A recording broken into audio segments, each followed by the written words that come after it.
এটা হচ্ছে বহরমপুরের একদম শেষ প্রান্তের একটা ভোট কেন্দ্র।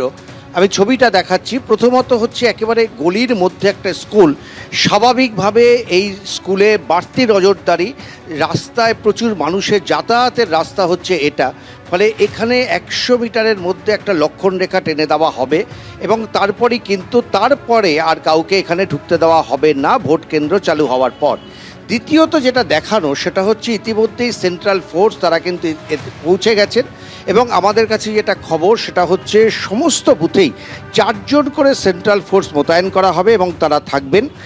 এমনকি ভোটারদের লাইন মেনটেন করা থেকে এতদিন পর্যন্ত ভোট কেন্দ্রের ভেতরে সেন্ট্রাল ফোর্স ঢুকতে পারত না, কিন্তু নির্বাচন কমিশন যে নির্দেশ দিয়েছে একমাত্র সেন্ট্রাল ফোর্সই তারা একেবারে ভোট কেন্দ্রের ভেতরে ঢুকতে পারবে কোনো অশান্তি হলে প্রিসাইডিং অফিসারের অনুমতি নিয়ে।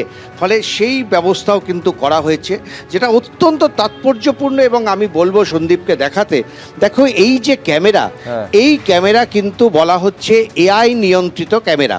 অর্থাৎ এই ক্যামেরার অন্যতম বৈশিষ্ট্য হচ্ছে যে এখানে যে মুহূর্তে বেশি লোক জড়ো হয়ে যাবে এই ক্যামেরা থেকে কিন্তু এই ক্যামেরা সাউন্ড করবে এবং এই ক্যামেরার মাধ্যমে সেই ছবি পৌঁছে যাবে নির্বাচন কমিশন, যেখানে বসে এই ক্যামেরাগুলোকে মনিটরিং করছেন।